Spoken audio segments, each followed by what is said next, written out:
A sua ausência mais e mais me invade.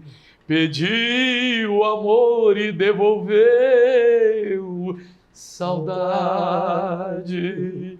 Eu nunca mais vou te esquecer. Os maiores nomes que eu vi de contribuição para o futebol brasileiro foram Tele Santana, Zagallo e Carlos Alberto Parreira.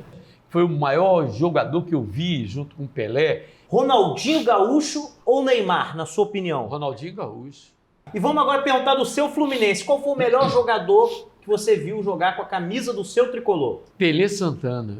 Foi meu ídolo. Já que você falou que o seu time é Fluminense, vamos cantar um samba aqui de um grande tricolor, saudoso Cartola. Cartola. Linda, te sinto mais bela. Samba, serva na gandaia, muita paz, amor e saia, e aquela pelada já é tradição.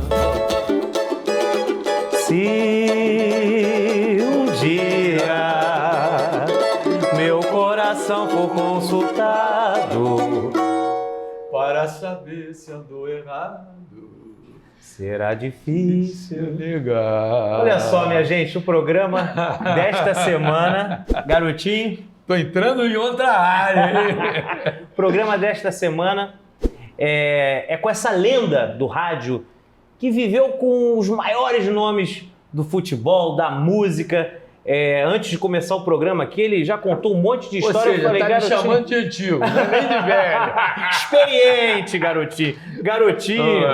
Mas você é o eterno garotinho, né? Graças a Deus, né? Garotinho, conta aqui pra galera que tá assistindo o programa Samba que é Gol. Inclusive você que tá assistindo o programa, se inscreve aí no canal. Muita gente me pergunta, quando eu falo se inscreve aí no canal, o pessoal acha que tem que botar o CEP. Não precisa não, gente, é só apertar um botão, inscrever-se, pum, e foi. E ativa o sininho também, que é para você receber notificação do programa aí de vídeos novos, que toda semana tem um programa novo com um convidado hiper especial, assim como o grande José Carlos Araújo, que marcou a minha vida, as minhas idas ao Maracanã, sempre escutando a voz dele. Comemorei muitos gols com a voz dele, mas também desliguei o rádio muitas vezes. Pé da vida quando saiu o gol do time adversário. Só lembrando que eu vou fazer 58 anos agora em abril, abril de 2022, 58 anos narrando futebol. Eu pensava que era 58 anos de idade, garotinho. Não. Estou com 81, vou fazer 82. 58 anos. Garotinho, explica pra gente aqui, você sempre estudou em colégio público? Foi filho da escola pública. Olha, eu estudei o ensino fundamental, o antigo primário, na escola da prefeitura, a escola da prefeitura. Depois eu fiz concurso para o Colégio Pedro II e fiz 7 anos no Colégio Pedro II, na Marechal Floriano, no centro do Rio de Janeiro. E ali era o colégio padrão do ensino secundário no Brasil. Como era a música do Pedro II que vocês cantavam? Somos alunos do Pedro II, não tem uma Tem, eu não sei de qual, mas quando a gente se reúne a galera puxa. E você sabe que eu fiz científico antigo, que era me preparando para medicina, cara. Eu queria ser médico. Médico? Na minha família é o seguinte, não tem médico na família. Então minha mãe dizia assim, pô, eu queria que você fosse médico, fizesse medicina. Aí me preparei para fazer medicina. E meu pai tinha um sonho de eu ser diplomata. Família pobre, quer dizer, eu nunca estudei num colégio pago. E aí eu fui fazer Pedro II. Só que eu trabalhava em rádio desde 14 anos. Com 15 para 16, eu fui profissional. Como surgiu a sua paixão pelo futebol, pelo rádio? Eu já transmitia jogo de botão. Eu era apaixonado. Lá em Vila Isabel? Na Teodoro da Silva. Você transmitia jogo de botão? Jogo de botão na calçada. O Pelé do rádio, o Pelé da narração esportiva transmitia jogo na calçada de botão. E eu querendo ser ortopedista, eu queria ser cirurgião ortopedista. Mas o rádio morava no meu coração.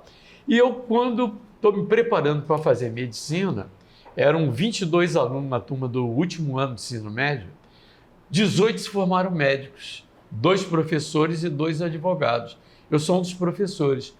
Eu não podia parar de trabalhar por causa da minha família, que dependia de mim. E eu, para fazer medicina, eu tinha que pelo menos parar 10 anos entre a faculdade, especialização, residência e tal. Aí eu fui fazer geografia na UERJ, que eu gostava muito, fiz concurso para o Estado, fui professor do Estado, hoje aposentado. Garotinho tem uma história aí recheada de glórias, vitórias. Garotinho, eu queria saber qual foi sua primeira lembrança no Maracanã, você assistindo o jogo. Foi em 1952, eu tinha um vizinho, seu Vicente, o Vicente, o pai dele, seu Mário, era funcionário da companhia telefônica, família tricolor. Aí naquela época, os dois meninos entravam de uma vez só, pagavam um ingresso só, na roleta. Aí eu me lembro que a gente foi ver um Vasco Fluminense, e o Fluminense ganhou de 2-1. Eu já era, a minha família toda botafoguense. Meu pai tinha 8 irmãos, minha mãe tinha 8 irmãos, todos botafoguenses. Aí a minha mãe, meu primeiro Papai Noel, meu primeiro presente de Natal, foi com 6 anos de idade. Eu não tive Papai Noel antes, entende? Não dava, não tinha condição. Eu me lembro de algumas noites de Natal, eu vi os coleguinhas recebendo presente na vila, onde eu morava, na Teodoro da Silva, todo mundo brincando com seus brinquedinhos, eu ia para o quarto chorar de noite, porque eu não tinha recebido nada, não tinha condição. E o seu primeiro presente de Natal foi? Fui numa loja de brinquedo e, apaixonado por futebol, escolhi um jogo de botão, as cores do Fluminense. Então, aquela estrela solitária da sua família inteira, tua família toda botafoguense, não te conquistou. Quem Meu te pai me conquistou levava no Maracanã para ver o Garrincha, na geral, para ver o Mané, General Severiano, encostadinho ali no gramado, vendo o Mané Garrincha, foi o maior jogador que eu vi, junto com o Pelé, diferenciado. Depois eu vou te perguntar sobre Pelé Garrincha. Eu, pelas cores do jogo de botão do Fluminense, eu me transformei em tricolor. Aí o nego diz assim, pô, mas você trabalhando nisso, você vai dizer que é o seu time? Eu digo, porque você que é rubro-negro, você que é vascaíno, sabe muito bem que eu dizendo que eu sou fluminense, você vai aferir a minha fidelidade na narração, se eu vendo mais emoção no jogo do Fluminense que no Flamengo, e não é verdade. Mas no início, aí é que entra essa pergunta. Muita gente pergunta, o Garotinho, qual time dele é Flamengo? Eu não sei, ele já respondeu aqui antes. Agora, no início, logo quando você começou a narrar os jogos, você teve dificuldade ao narrar o jogo do Fluminense, o coração? Não, foi sempre... Sabe por quê? Eu sou apaixonado pelo rádio. Haja vista que esse livro que eu estou trazendo para você com dedicatória, obrigado, Paixão pelo Rádio. O rádio sempre morou no meu coração. E a partir do momento que eu comecei a transmitir futebol, eu já era locutor comercial, eu não conseguia uma vaga. Eu fui pedir emprego a Orlando Batista, eu fui pedir emprego a tanta gente, até que meu pai era o contador da Rádio Continental, na época emissora Continental, e falou com o Valdir, falou primeiro com o Carlos Palu, que era o maior repórter de rádio que já existiu. Eu, com 15 anos, fui repórter de rua, no Carnaval. 15 anos. 15 anos. Já profissional. Com 14, eu trabalhava com um programa de estudante na Rádio Nacional e na Rádio Roquete Pinto, com a fardinha do Colégio Pedro II. E aí, o rádio estava em primeiro lugar na minha transmissão, antes do Fluminense. Então, por isso que o rádio toca mais fundo na minha emoção. Hoje, eu, por exemplo, faço futebol. Se o jogo começa às 5, às 2 da tarde eu já estou no estádio. Faço vídeo para o meu Instagram. Olha aqui, já estou, são 2 horas da tarde. Sua maior paixão é o rádio? É o rádio. É o rádio. Não... Aí depois o Fluminense? Não digo isso não. É o clube no meu coração. Eu sou um cara muito conservador. Então eu diria, a minha paixão é o rádio, a minha família, Deus. Eu sou muito religioso. Eu fui criado na casa de tio padre católico espanhol. Então fui criado na Penha, pequenininho, já tomando caneca de vinho de padre que tio Francisco me dava. Ele era o pároco da Igreja do Bom Jesus da Penha, na Avenida Braz de Pena. Garotinho, o negócio é o seguinte, já que você falou que o seu time é Fluminense, vamos cantar um samba aqui de um grande tricolor, saudoso Cartola. Cartola? Lenda te sinto mais bela, te fico na espera, me sinto tão só mal, o tempo que passa, em dor maior, bem maior. Linda no que se apresenta, o triste se ausenta, fez-se a alegria, corra e olhe o céu, que o sol vem trazer bom dia. Mas corra e olhe o céu, que o sol vem trazer bom dia. Viva Cartola! Esse era um poeta, as rosas não falam. Hein? E o mundo é um ouça. Peraí. Ouça-me bem, amor, preste atenção, o mundo é um moinho, vai triturar teus sonhos tão mesquinhos, vai reduzir as ilusões a pó. Muito bom. Preste atenção, querida, de cada amor tu herdarás só o cinismo. Quando notares, estás à beira de um abismo, abismo que cavaste com teus pés. Poeta, né? Viva Cartola! Olha, rapaz. Grande tricolor. Porque a gente diz assim, Cartola é antigo? Não. A poesia do Cartola Essa música é eterna. eterna, eterna. Eu tenho uma passagem muito interessante, um dos maiores gênios que eu conheci na música popular brasileira, Gonzaguinha. O Gonzaguinha, uma vez eu estava no aeroporto de Santos Dumont. Desculpa, rapidinho. Eu acredito na rapaziada que segue em frente e segura o rojão. Bom demais. Eu ponho fé na fé da moçada que não foge da raia, enfrenta o leão. Eu vou na luta com essa juventude. Olha! Não vai progredir. Desculpa, garotinho. Não, aqui é tudo improviso. Eu estava no Mas conta a sua saguão passagem. do Santos Dumont esperando um voo, domingo de manhã, aquele voo de 9 horas, 10 horas da manhã, que a gente ia direto já para o estádio e tal. Eu ia para o Mineirão. Aí eu estou muito bem no aeroporto, de repente um cara, meio assim, hippie, né? Me pega pelo braço e cochicha assim, sou seu fã. Aí eu olhei, Gonzaguinha. Eu disse, pô, que é isso? E eu dizia, olha o Vasco do Gonzaguinha e tal. Aí a gente foi conversando, papá contando história do Vasco, histórias do futebol e tal, do rádio. Até que a gente desceu em Belo Horizonte, na Pampulha. Naquela época não tinha Confins ainda. E quando a gente desce na Pampulha, eu perguntei, Gonzaga, vai para onde? Ele disse, pô, eu vou para Pampulha.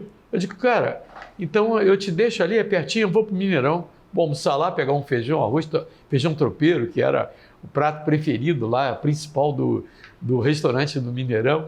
Aí Gonzaguinha, eu disse assim, eu te dou carona. Aí eu fui num táxi e tal, de repente para numa casa bonita, rapaz, um quintal enorme. Ele disse, não, você vai soltar para ver. Aí ele soltou, abriu a porta da casa dele, um quintal com árvores frutíferas, né? Ele disse, está vendo? Eu acordo com os passarinhos cantando aqui e isso me fez trocar o Rio por Belo Horizonte. Aí vem a senhora dele, uma jovem senhora, com um bebezinho no colo, eu era o filho do Gonzaguinha, e ficamos amigos e tal, terminou, bye, eu vou para o Mineirão, eu registrei esse encontro na transmissão, na época eu estava na Rádio Globo. 15 dias depois, rapaz, eu fiquei chocado com um acidente de carro, ele saindo de Pato Branco, no Paraná, para ir para Curitiba, fez um show em Pato Branco de noite, e no táxi, no carro de madrugada, o carro bateu, ele dormindo, ele faleceu. Rapaz, eu fiquei tão chocado, porque tinha 2 semanas, mais ou menos, que tinha acontecido esse episódio com ele em Belo Horizonte. Gonzaguinha, outro poeta maravilhoso. Grande gênio. Esse cara não podia morrer nunca. Viver e não ter a vergonha de ser feliz. E, garotinho, é o seguinte, a gente começou cantarolando um samba do grande Paulinho da Viola, um samba Foi o Rio que Passou em Minha Vida, em homenagem a Portela. Mas qual é a sua escola do coração? Vila Isabel, do meu amigo Evandro Bocão, do Andrezinho Diniz, Martim da do Vila. Martinho Vascaíno, toda essa gente fora do meu coração. Grande Noel Rosa. Desfilei, eu nasci no Grajaú, na Rua Saviana, lá em cima, perto da Praça Nobel, no número 175. Alô, Vila Isabel! E fui criado na Rua Teodoro da Silva, em Vila Isabel. Então, meu carinho, meu amor, a minha identificação são exatamente por esse bairro. Agora é o seguinte, em 1970 o Brasil foi tricampeão mundial e o Fluminense também foi campeão brasileiro. Pode dizer que esse ano foi o ano mais feliz do José Carlos Araújo como torcedor? Não. Eu tive uma frustração em 70, que foi o seguinte. Em janeiro de 70, eu fui à cidade do México transmitir um torneio que o Botafogo participou com o Dínamo de Moscou, com o América do México, o Arlindo dos Santos, que foi jogador do Botafogo, foi o maior ídolo que o América do México teve e o maior ídolo brasileiro dentro do país inteiro, do México. Aí eu fiz o sorteio com o Luiz Mendes, comentarista da Palavra Fácil. Grande botafoguense, saudoso Luiz Mendes. Saudoso Luiz Mendes. Eu fiz a transmissão em janeiro. Eu estava certo que eu ia à Copa do Mundo 70. Seria a minha primeira Copa. Eu com 29 anos de idade e tal, porra, seria uma emoção muito maravilhosa, né? Aí, de repente, a Embratel não tinha canais para todas as rádios brasileiras. Ela começou a juntar um pool de 3 em 3 emissoras. Isso fez com que as equipes fossem reduzidas. Por exemplo, a Rádio Globo cortou gente. O primeiro a cortar fui eu. Era o coordenador do Valdir. E foi o ano que a Rádio Globo se juntou com a Rádio Nacional. E aí começou aquele casamento, Valdir Amaral e Jorge Cury. Então eu fiquei na retaguarda coordenando. E houve um problema também, o locutor titular da TV Globo era o Geraldo José de Almeida, um grande narrador que narrava gol assim, que lindo, que lindo, que lindo. Era o Geraldo José de Almeida.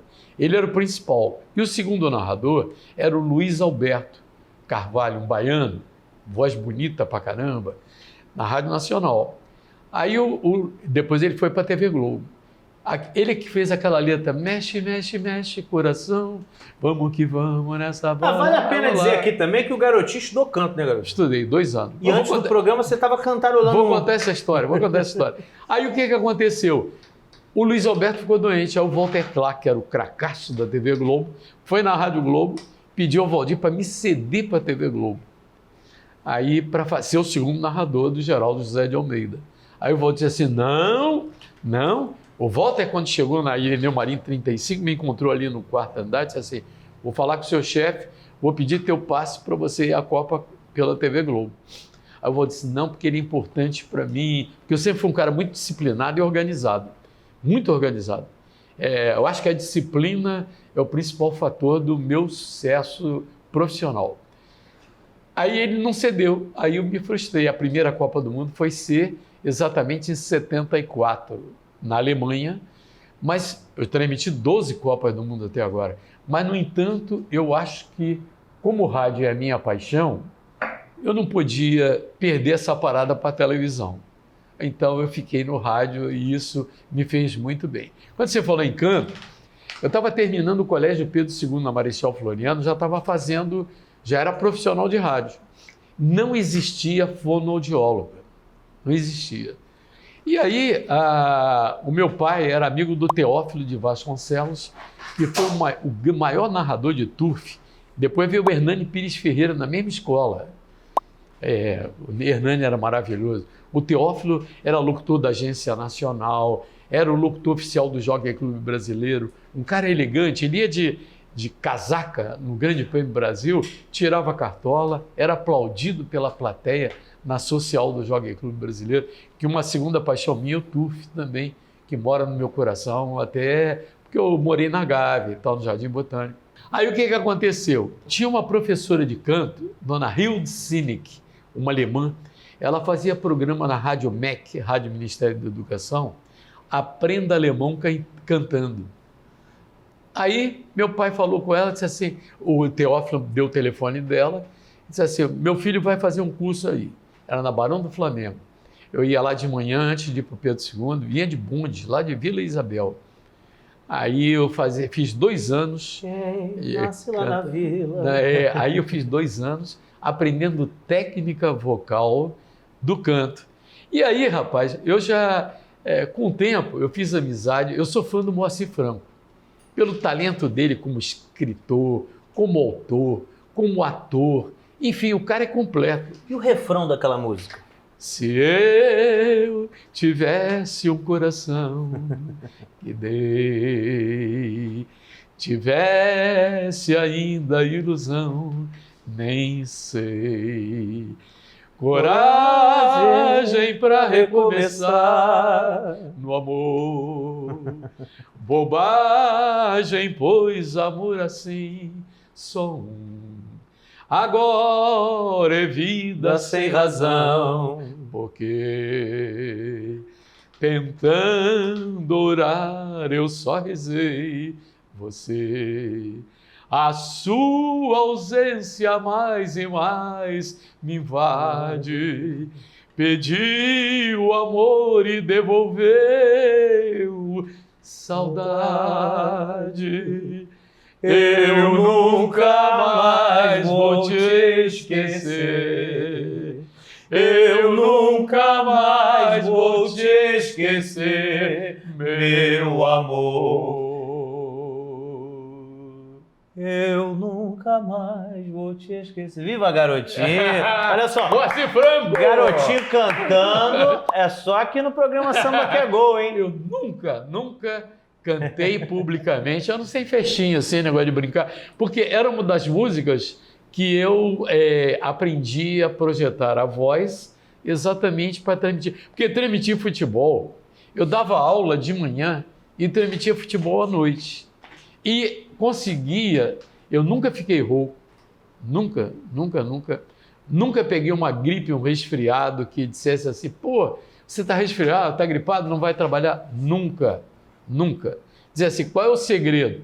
É imunidade alta, né? É cuidar da alimentação, é você ter uma alimentação balanceada e a saúde da voz depende muito da tua vida, do teu cotidiano. E o melhor remédio para a voz, eu estava conversando isso com o Léo antes, é dormir. Se você dormir bem, você projeta o teu som. Eu dava 5 aulas de manhã, até a hora do almoço, 1 hora da tarde e tal, e usando a técnica que eu aprendi com a dona Hilde Sinek, e depois ainda ia transmitir o futebol, brincar de noite. José Carlos Araújo. Sou eu! Essa vinheta tem história. Mário Luiz Barbato foi o maior gênio que a Rádio Globo teve em termos de criatividade. O cara que criou essa formatação que a Rádio Globo teve, que a Rádio Tupi tem, isso lá atrás, nos anos 60. E quando começou o ano 70, ele teve a ideia de fazer as vinhetas cantadas dos locutores. O Miguel Ploski, que é o dos Fivers, foi ele que compôs isso aí. Essa vinheta Zé Carlos Araújo. E ele chegou para mim depois de compor e disse assim, a tua ficou a melhor, a mais longa, a mais musical. Aí gravou com os Fivers e os Golden Boys. Os dois gravaram a vinheta. Garotinho, agora vamos fazer um ping-pong. Você vai contar também a amizade que você teve com alguns sambistas, que eu sei que você conheceu João Nogueira bastante, Sim. Martinho, lógico. E o Zeca Pagodinho? O Zeca, eu conheci Zeca, olha aqui, eu não sabia quem era o Zeca Pagodinho. Aí eu estava na Copa da Itália, na cidade de... 1990. Turim, de Turim, fazendo o programa 24 horas por dia, com linha aberta pela Rádio Globo, pá. Aí, de repente, eu falava assim, olha aí, não tinha internet, estava começando a informatização nas redações dos veículos mais importantes do Brasil. Aí eu dizia assim, atenção você, mande a mensagem para a seleção brasileira, mande aqui para o hotel em Turim e tal, e a gente vai enviar para a concentração da seleção. Aí vinha telegrama pra caramba. E um telegrama, um deles, é do Zeca Pagodinho, que eu não sabia quem era, juro. Aí em 1990, o Zeca já tinha quantos anos de carreira? Ele já tinha lançado, o primeiro disco dele é de 86, depois lançou um em 87, Patota de Cosme, um em 88, Jeito Moleque, 89, Boêmio Feliz, 90 ele estava lançando o 5º disco dele de carreira. Pois é, agora você vê, a gente não conhecia o Zeca, e aí Zeca Pagodinho. E ele mandou um telegrama? Mandou um telegrama. Aí eu levei, eu registrei na rádio e levei para concentração. Na época, era o Lazzaroni, o técnico da seleção.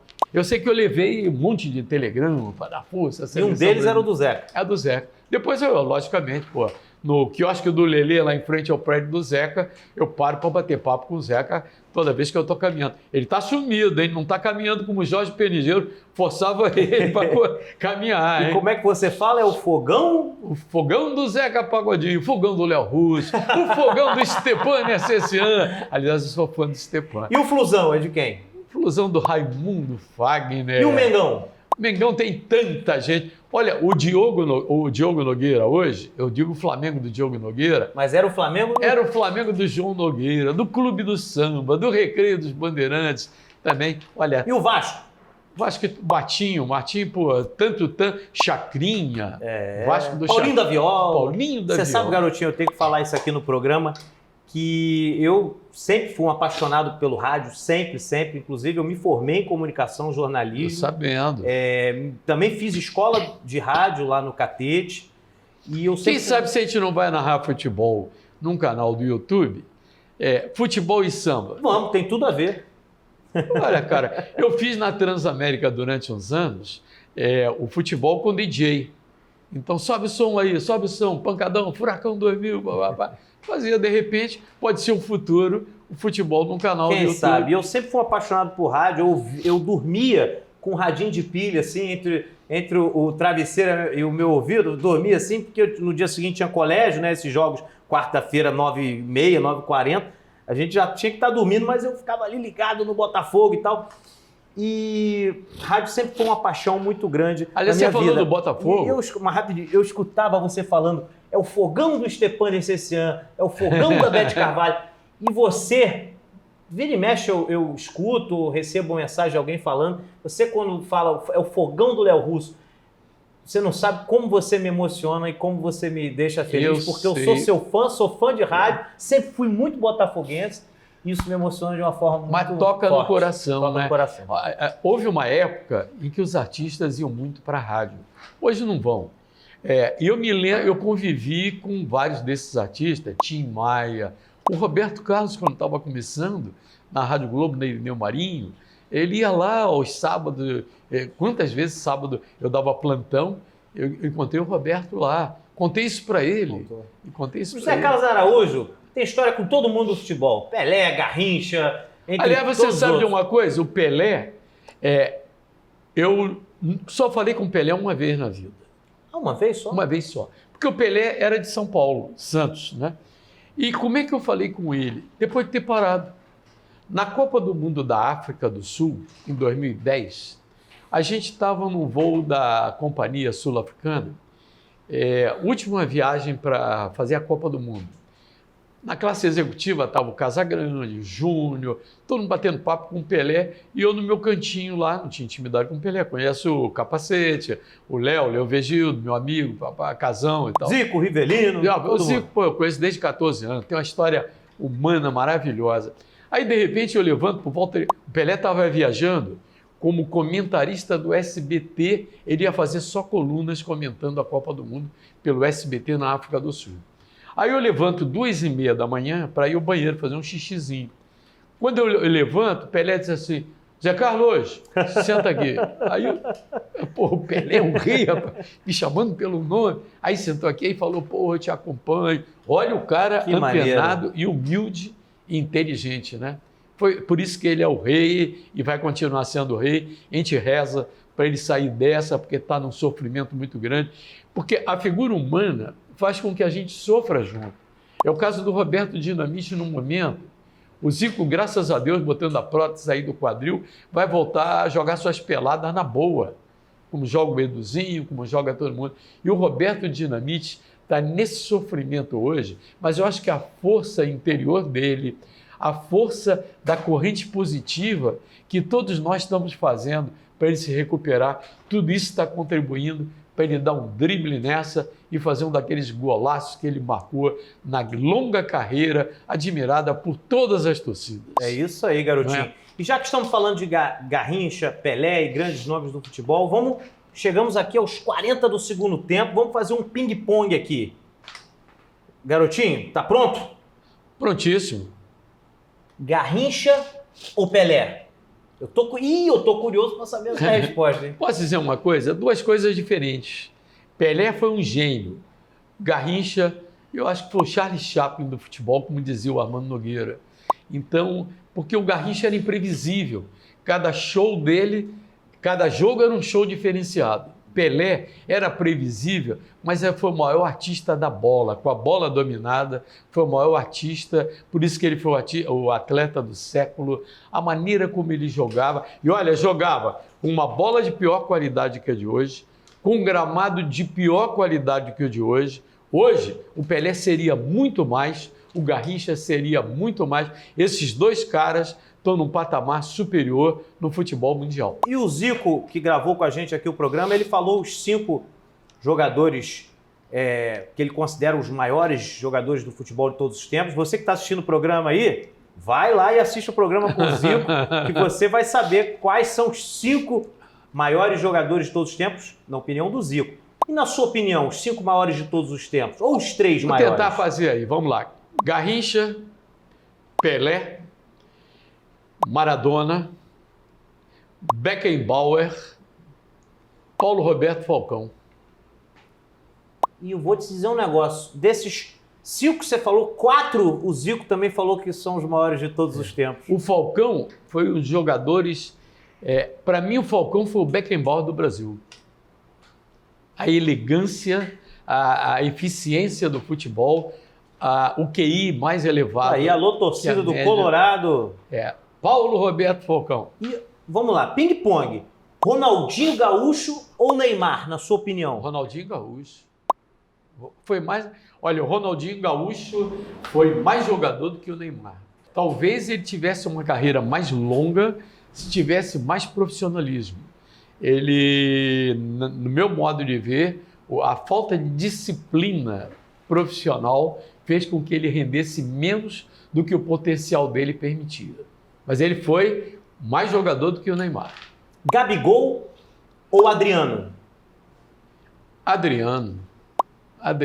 Aí a resposta do garotinho. Adriano. Eu vou te dizer porque o Gabigol faltou convencer lá fora.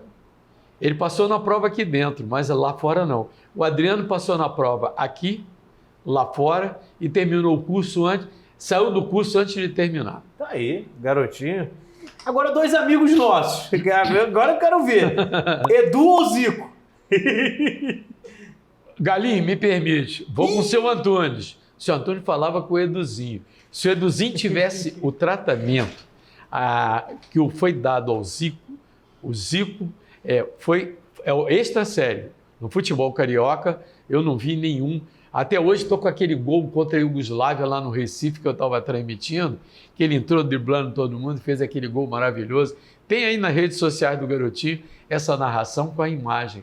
Agora, o seu Antônio, papai do Zico, falou assim, não, o Edu joga mais, o Edu joga muito mais. O Eduzinho, era um artista com aquele corpinho jogando pelo América miudinho. O Galinho sabe disso. Agora o Galo, como ser humano, a família toda, rapaz. Nota 1000. A dona Matilde colecionava os gols do Zico no juvenil, narrados por mim, em fita cassete. Aí eu conheci o Zico estudando naquela escola estadual ali na Praça da República, perto do quartel-general do comando, hoje é comando do primeiro Exército. Enfim, ele estudava ali, o Celso Garcia pegava com Fusca para levar para treinar no Flamengo na Gávea. Celso Garcia, saudoso locutor da Rádio Globo, que foi quem me levou para a Rádio Globo. Ele tinha mão de ouro, né? E quem levou o Zico para o Flamengo. Ele tinha uma mão de ouro, né? Levou você e levou o Zico para jogar. E eu conheci exatamente lá na Lucinda Barbosa, em Quintino, a família toda. O Zico é o que é, o maior ser humano como jogador, exatamente por essa criação do seu Antônio e da dona Matilde. O Zico é um cara assim sensacional, humildade total, simplicidade. Ele é o mesmo energia positiva impressionante. Ele é o mesmo cara que era o Galinho de Quintino, termo dado a ele pelo Valdir Amaral. Tu já foi muitas vezes lá para Quintino, na casa deles naquela época? Naquela época eu fui.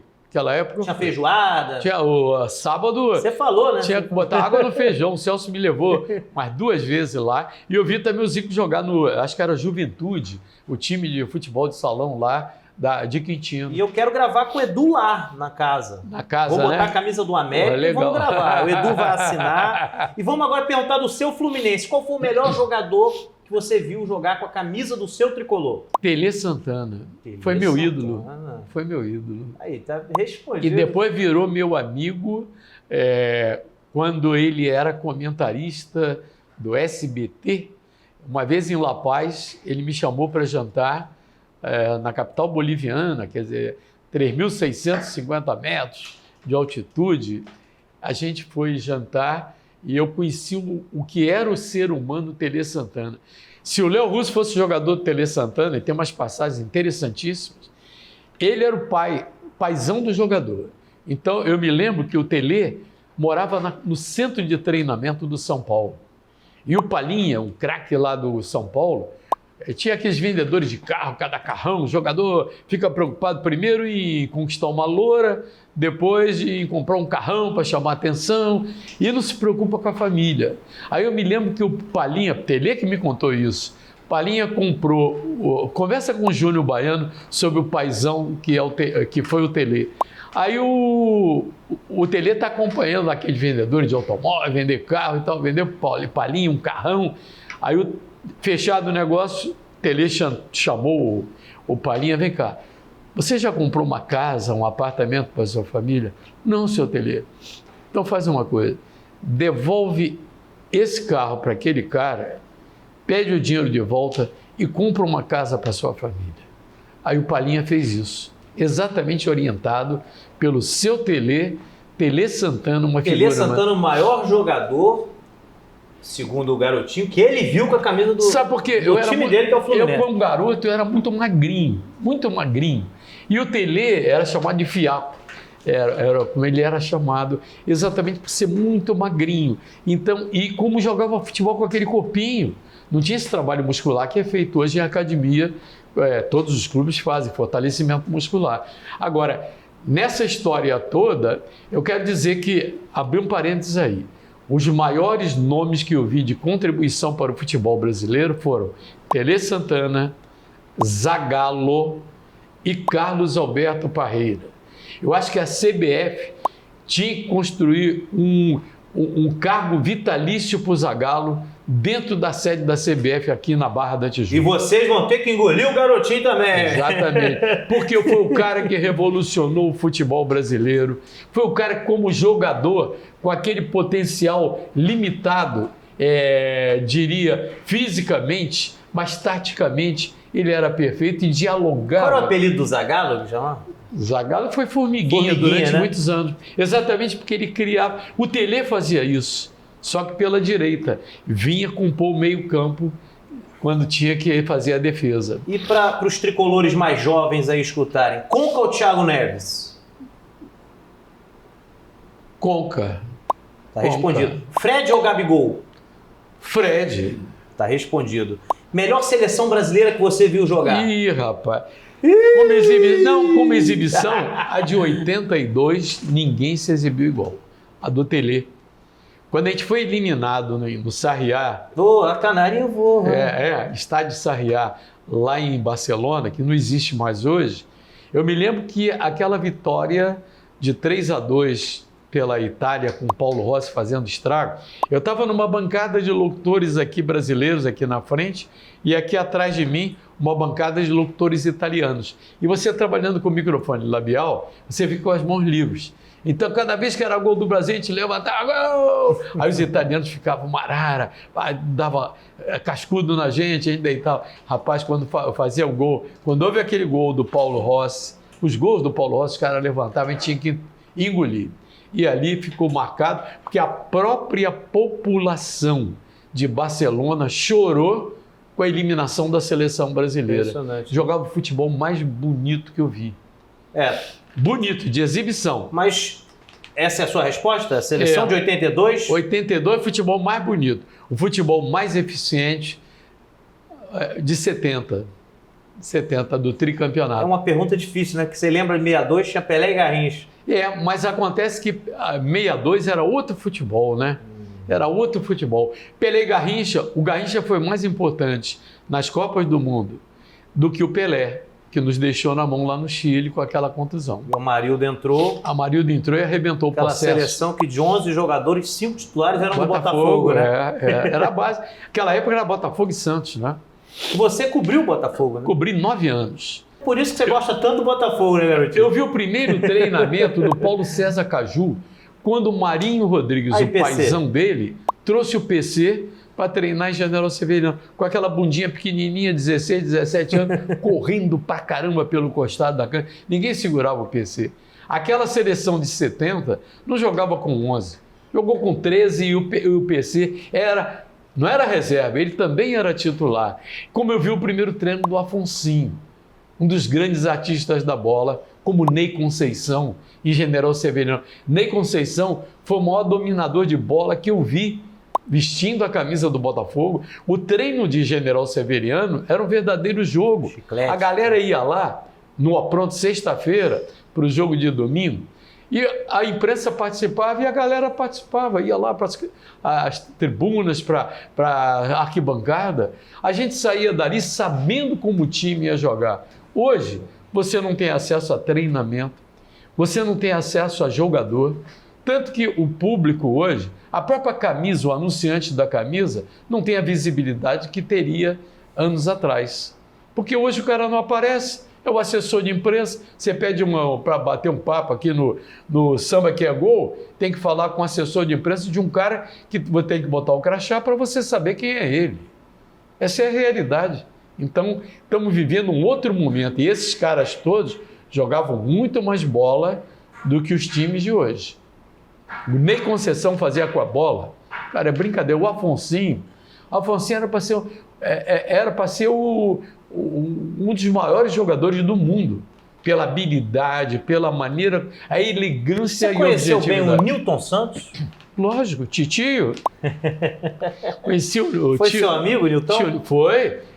Eu me lembro, inclusive, quando ele tinha uma loja de material esportivo ali na Voluntário da Pátria, em Botafogo. Sabia disso? Sabia da loja, não sabia que era em Botafogo. Em sociedade com um ex-jogador de futebol de salão na época. Mas o titio era maravilhoso, era um gozador. Só vivia brincando e gostava de bater papo, resenhar depois do treino. Ia bater papo. E o Didi, como é que era? Didi deu a última entrevista em vida comigo na mesa redonda na CNT. Eu conheci Didi, por incrível que pareça, treinando a seleção do Peru. Ele batendo papo, garotinho, ele tinha um problema na coluna, já estava andando já de bengala, tinha uma filha, a Rebeca, acho que é Rebeca, morava na Suíça. Um cara que, olha, ele era revolucionário. Ninguém batia na bola como o Didi. Eu vi Segundo os vídeos Gerson do Didi, Caiotinha, incrível. falar... ele foi o professor, ele se levanta, inclusive, para enaltecer. Ele é o ídolo do Gerson, né? Lógico que é. E o Didi também foi o cara mais elegante, sabe? Eu acho até por influenciado pelo Zezé Moreira, que era um cara que dirigia o time de terno e gravata. O Didi também era todo elegante, terno e gravata, ele dirigia os times. Ele fez nome no Peru, em clube e na seleção peruana. E foi considerado o maior jogador da Copa de 58. Foi. Era um gênio. A inteligência dele... Folha seca. Quem classificou a seleção foi exatamente um gol dele no Maracanã, de folha seca. Eterno Didi. Você falou do Maracanã, acho sensacional aquela história que depois daquela final de 1957, Botafogo e Fluminense, 6-2 de Botafogo, o Didi foi embora do Maracanã a pé. Aquela época podia fazer isso, né? Imagina hoje, hein? É complicado, mas garotinho. Era um cara...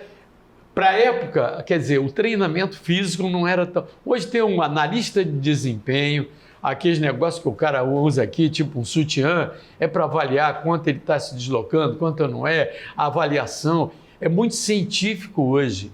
Por exemplo, hoje, você vê o Flamengo, até recentemente, não fazia gol de falta há 3, 4 anos. Eu tenho visto pouco gol de falta. Mas porque hoje o cara não pode treinar como treinava antigamente. O Zico, como o Roberto Dinamite, Zico no Flamengo, Roberto no Vasco, terminava o treinamento, eles continuavam treinando até escurecer. Podia colocar o Zico em campo agora mesmo para bater a falta, só para bater a falta. O Manga foi o maior goleiro que eu vi atuar no futebol brasileiro. O Manga foi o maior goleiro que você viu? E ele E ficava o até a noite. Castilho? Peraí, o Castilho é passado. O Manga foi mais goleiro pela coragem, todo arrebentado os dedos. O Castilho foi fora de série. Mas o Manga que eu vi, quer dizer, eu acompanhei, ele ficava até escurecer treinando. Os caras chutando para ele para de mandar. Ele sacaneava o Zagallo. Você não chuta nada, não sei o que. O Zagallo botava Aí, no ângulo de lado, botava no outro. Manguinha gravou com a gente o programa Samba que é Gol também. Quando o Hélio está nos acompanhando aqui, do Dom Hélio, eu É ligo isso pra aí, ele. estamos aqui no Olha, restaurante Dom Hélio, carne maravilhosa, chopinho super gelado. Venham conhecer, quem não conhece. E lembrando pro Hélio e relembrando pra galera. Alô, galera do Colorado. Paulo Roberto Falcão foi relacionado por mim como um dos 5 maiores jogadores do futebol mundial. É isso aí, ele falou aqui. E é o seguinte, garotinho, já estamos aqui aos 45 do segundo tempo. Pronto para terminar. Se empurrar é pênalti, né? Vamos, rapidinho. Gol mais emocionante que você narrou? Gol mais emocionante que eu narrei foi o gol do Pet naquela decisão com o Vasco de cobrança de falta. É mesmo? Por Foi. quê? Pelo seguinte, eu vou explicar por quê. Foi o gol que tocou mais na galera.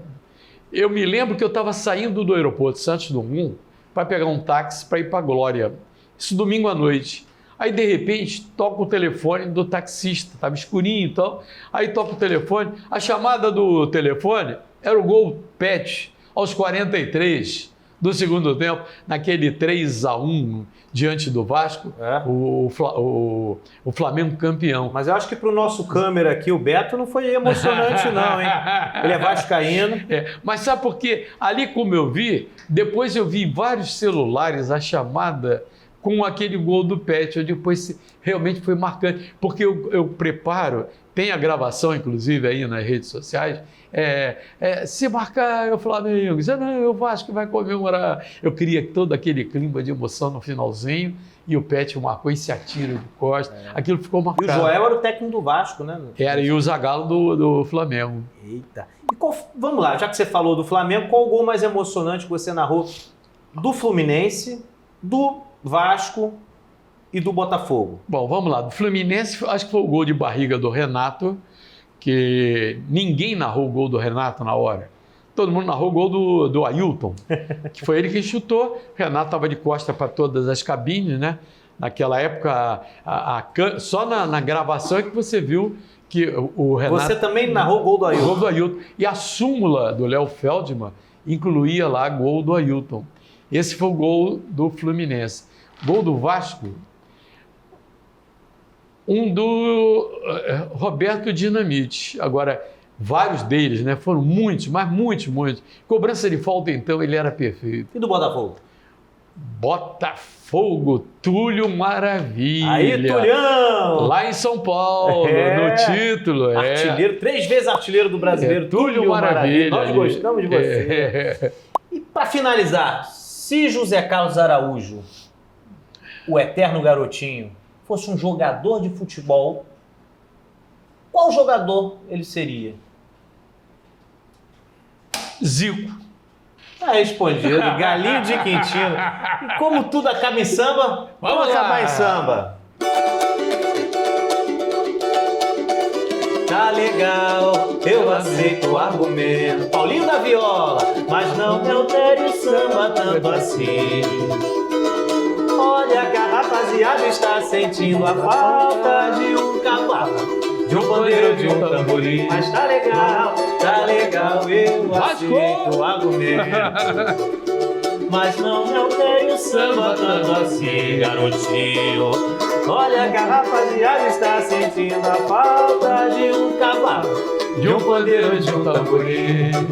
Sem preconceito ou mania de passado, sem querer ficar do lado de quem não quer navegar. É isso, Olha, gente. o Paulinho da Viola. Grande vascaíno pra mim, e o maior portelense. samba da minha história é Se um dia meu coração for consultado para saber se andou errado, Minha portela. será difícil negar. Foi o rio que passou em minha vida. Garotinho, Minha gratidão. minha gratidão. Aqui é uma camisa do programa Samba que é Gol pra você dar aquela caminhada. Samba que é legal. E você sabe que eu caminho mesmo, né? É, Vamos lá. aquela caminhada Bonita, na praia bonita. Tá aqui, ó, paixão pelo rádio. muito obrigado pela lembrança. E só para finalizar, rapidinho, narra só um pouquinho um gol aí do programa Samba que é Gol. Fica uma parte livre pra você narrar um gol. Olha o showzão aí, galera! O Dom Hélio vem pela ponta direita, livrando o primeiro, livrou o segundo, tocou de primeira. Agora para Léo Russo, pro Lucas na frente, devolveu pro Léo Russo. Dom Hélio vai marcar, tirou, entrou! Golão, golão, golão, golão! Aqui, samba que é gol! Obrigado, meu ídolo. Obrigado, irmão. Valeu. José Carlos Araújo. Sou eu. Olha só, galera, você que assistiu esse programa, tá demais, né? Olha só, inscreva-se no canal Samba que é Gol. É só apertar o botão aí, dá o like no vídeo, ativa o sininho para receber notificação e chama a galera para se inscrever também. Segue o meu Instagram, que é @LeoRussoOficial. Segue o Instagram do programa, que é @Samba que é Gol. E segue o Instagram do garotinho, José Carlos Araújo. Um prazer muito grande te receber aqui. Prazer é todo meu, Léo. Valeu. Fala pra galera se inscrever também. É combinado, galera. Aí. Só o dedinho, é só o dedinho, não dá trabalho nenhum, se inscreve cara. aí. Prestígio homem. Ele tá precisando.